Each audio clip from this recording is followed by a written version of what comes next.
یشبا نے ہاتھ میں پکڑی پسٹل تیزی سے اوپر کی، نشانہ سیدھا بختاور کے سر پر باندھا۔ تمہارے جیسے وحشی درندے کا خاتمہ ہو ہی جانا چاہیے تاکہ آئندہ کوئی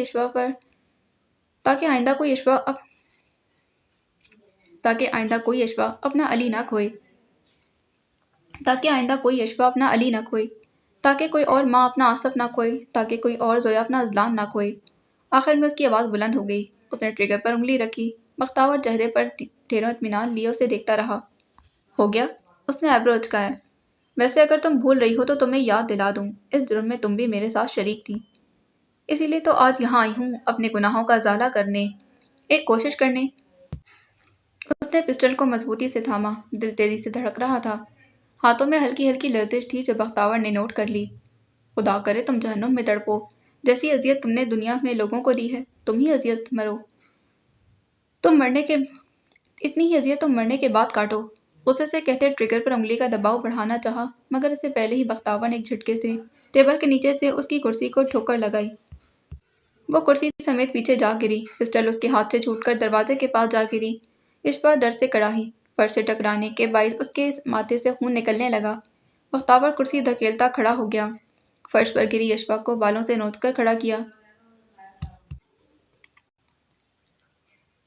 اذیت تم نے ابھی دیکھی ہی کہاں ہے یشبا کبیر، اذیت تو وہ ہوگی جو اب میں تمہیں دوں گا۔